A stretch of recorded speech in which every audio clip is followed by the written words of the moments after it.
today we have our guest Iryna Panina, whom you have already met half a year ago, and we discussed the situation in Ukraine. And last time when we talked with Iryna Panina, the expert of international relations, Donetsk University, which is located in Vinnytsia, the city Vinnytsia was attacked by missiles, and what is the situation is today? What is the mood in town? What is your environment in terms of safety, in terms of spirit, attitude of people, all environment? Mhm. Hello, dear colleagues. Nice to hear you again and meet you again online. Thank you for having me. Now I have to say that this year and this winter is easier than previous one, and we feel much more better because, as you know, Ukraine had been living without efficient operation of electric networks during the winter 2022-2023. There is no stable electricity, mobile connection, internet connection, and more than 50 of Ukrainian power grid have been destroyed by Russian drones and rockets. But now our infrastructure and energy infrastructure is covered by air defense. So now we can live as usual, and we can work as usual. But unfortunately, you know that during the Christmas time and the New Year, we had some awful rocket attacks on Ukraine, and we had to go down to the shelters and also spend our time there, our time during the holidays.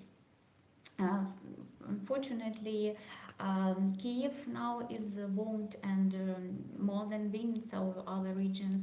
And as for me, now I'm in more safe place than our people, for example, in Kharkiv, Odessa, Lviv, or Kiev. Now, Vinnytsia is continue to be humanitarian hub, and now we continue to live our life during the war time. So we work and we teach in specific conditions. We formed some areas, we formed some hubs and some shelters as classes or as some places for events. For example, we gather together only in safe place. For example, we organize some trainings for peoples, for some temporary displaced persons in the shelter, and we talk about their feelings, um, their attitude to the situation. We talk about their adaptation, but it's in safe place in the shelter, for example. And all our events continue to take place in such conditions. What else? I have to say that our schools and university had been adjusted to these conditions, and now we use some mixed format, uh, mixed format of teaching and learning. For example, some schools, universities, or children gardens works, for example, 2 weeks online and 2 weeks in the ordinary type, for example, in classes and so on. And this helps us to solve the problem of lack places with shelters, for example, because it's very difficult to build new places or to build new places for better for good with good conditions, for example. Uh, you know that our people are very tired of war and very exhausted, but the hope of victory is alive, and now we are waiting for the decision of our government about finding a new option of mobilization, a new option of solving the problem of mobilization, because we have to build the balance between taxpayers and warriors, because we have some we have to find money for mobilization and money for continuing to restore our specific enterprises. To ask you about the situation, the relationship dynamics between Ukraine and Poland. Because on the one hand, Poland is a transit country for weapons delivery to Ukraine, and it's a strategic partner and the voice for Europe. Wake up, Russia is, look what has done, and we're next. On the other hand, there's so much Polish nationalism and self-interest blocking the trucks from Ukraine and putting the emphasis on the interests of Polish farmers when Ukraine is in the war situation. Do people and politicians and diplomats and experts like you of international relations, do you see that Poland is maybe a little bit too arrogant, a little bit too pushy under these circumstances? What do you think? Mhm. I think that it's more about internal problems in Poland, not more than international dynamics or something like this. Our people understand that it's because of the results of local elections. And we understand that it's a temporary problem, and we try to calm down and to wait and to take some time for Polish government to solve this problem. Of course, this is a big problem for us in logistics questions. For example, we have to produce these to, to produce trench candles, so I don't know how to say it, for our warriors, but we need a wask, we need some materials from Poland, and we have we have to sign a contract with them, and we have to wait more than 3 weeks for receiving these materials because of the blocking the border. So a lot of problems, a lot of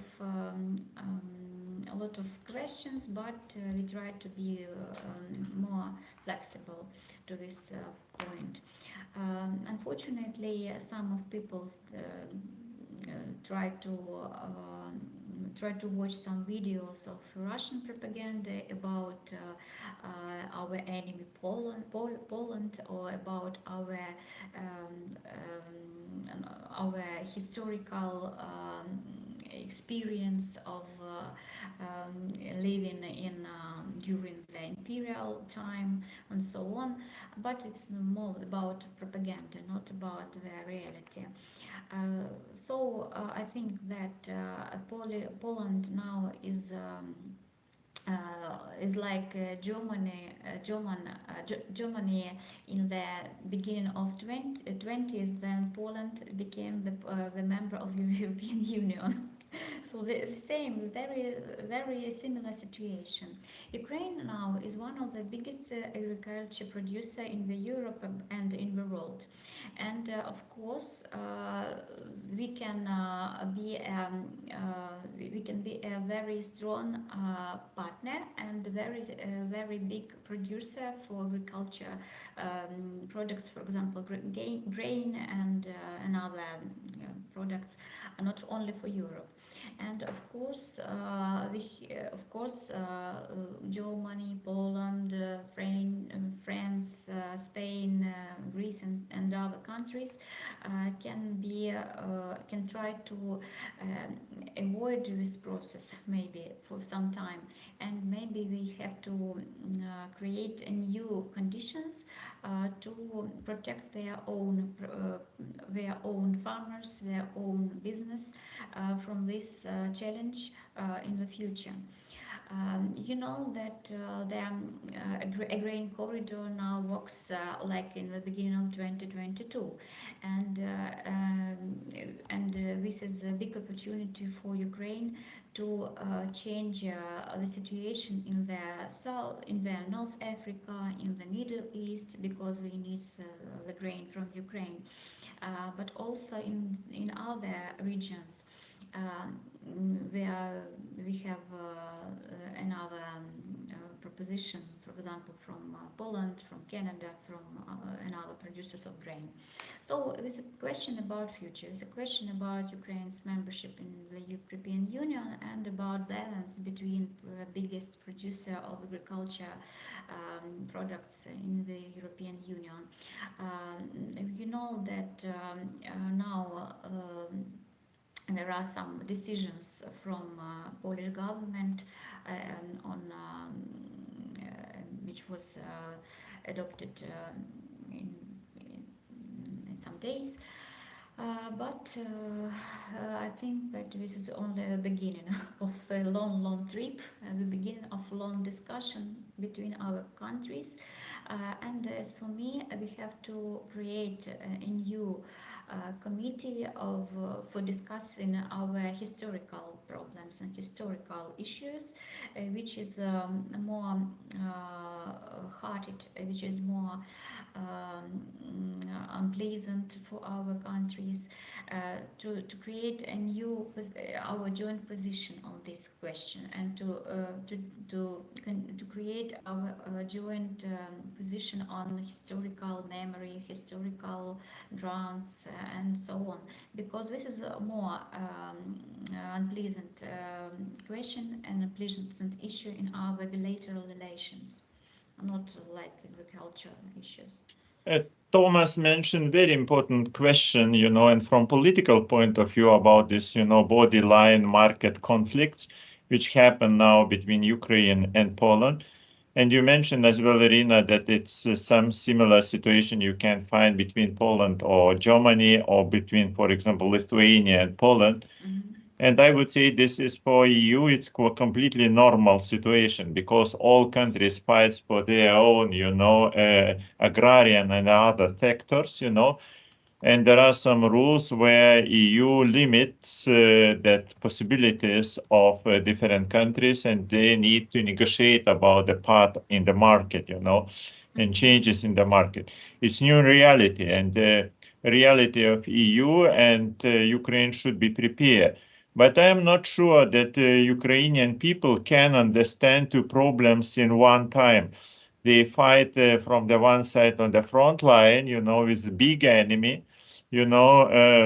Russia, which is starts to be more crazy every day, I would say. That's unbelievable, this, I would say, irrationality, military irrationality of Russia. And from this side, Ukrainians need to discuss what's going on this front line and in Russia from the one side.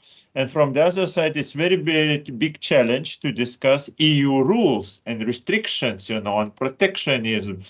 And the other, which is, I remember that in Lithuania, we separated from the one time we tried to liberate themselves from Soviet Union. It's 4, 5, 10 more years, and then we try to negotiate. It's like two different periods, not in one time, We don't have such kind of experience that in one time we need to discuss two completely very big problems. How it is influence local people, these two challenges. Look, they say, from the one side, Russia, from the other side, United States still don't give us this, planes and necessary, contemporary war technologies. And from the third time, there is conflicts on EU borders, and every country, Hungary from the one side, one opinion, Poland another, Romania still as well have their own interest, and you need to play so many different roles. And how can people understand this political situation, this chaos, I would say? Yes, I agree with you that this is a chaos and it's too difficult to understand what is going on. But I can say that the level of political culture and the level of information, the culture of information awareness is low, is growing. And now, of course, ordinary people don't discuss and don't think every day about our memberships and what should we do. But many people don't watch TV. They watched YouTube channels. And a lot of Ukrainian experts, Ukrainian politicians and bloggers and other people try to describe the situation and try to explain what should we do and what it is a difficult period of negotiation will be, and we have to. Are you talking about such people as Fagin, Gordon, or different? No, not Fagin Gordon, but also more more prominent politician experts, I think. Yes, and yes, Fagin, not only Fagin, but also from, for example, ministries of foreign relations, of former politicians, and so on. So YouTube channels became the place where people can try to understand what is going on.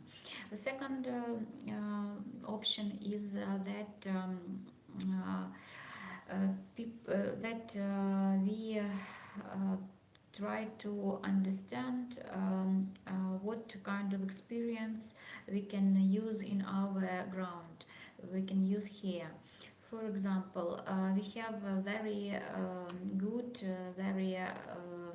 very good links and relationships with Baltic countries, with other countries from Central Europe, for example, not Hungary, I mean, for example, Czechia, for example, Poland government, and we can use their experience in our case. So we can go ahead and for example, to find new solutions to solve these problems and to solve this opportunity. Also, if you talk about agriculture question, it's a matter of competition, and now one of the strategic goals of the Ukraine foreign policy is to change our image in the Africa, for example, because Africa countries now is a place of big competition between different countries, and unfortunately a lot of African countries can be the partners in these agriculture issues, so we can expand our trade relations to this continent, for example. Yes, and it can change the situation in the European Union, for example, because part of all the grain production, for example, go to another place and use in other routes, for example, and so on. So now our Ministry of Foreign Affairs try to change our image there. They gain a new. I'm sorry, to change the image from what?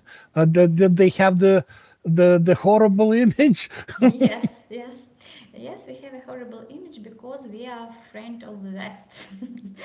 Oh, and they are the poor And South, yes, and yes, Russia is the yes, friend. yes. Russia is a friend, is a fight with colonialism and imperial and so on. But we try we try to explain what we are there. What we try to fight with colonialism from Russia, not not from the West. And there are a lot of different opportunities. For example, in this region, which can help us. Uh, the big challenge now is to understand how to find people, trained people who can join to the armed forces, because we can use our opportunities. We can go to the front line, but we need people who know what to do with Western weapons, and to how to fight effectively, not like Russians. And so now a big challenge is to increase the number of people who can, for example, train their skills in the European countries or in the US, and they came back to Ukraine and joined the armed forces as a trained warriors, as a trained instructors, and so on. So this is one of the big question. The logistic problems can be solved using our new equipment, which we began to produce in Ukrainian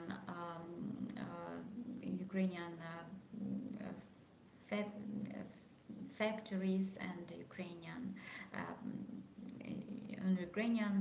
in Ukraine, for example. But now we have to find the place, and we have to find the countries who can help us with the shells. For example, Japan now says about their shells, and European Union says about the 1 million of shells by the spring. So we will wait, but we have to produce the shells too here in Ukraine, and to increase our opportunities to find using the air forces, to find using the F-16. Maybe we can. It's coming. It's coming. F-16 is coming. Maybe it's coming. Yes, and we saw the positive dynamics in the front line. Gintautas, your microphone is off. You promised, it's promised, but not coming. Just promised and promised all the time. Yes, like 1 million shelves promised and promised by the end of 2023. No. Yeah, but probably one of the last question, it's about Donetsk, because you still are Donetsk University in some kind displaced university in Vinnytsia.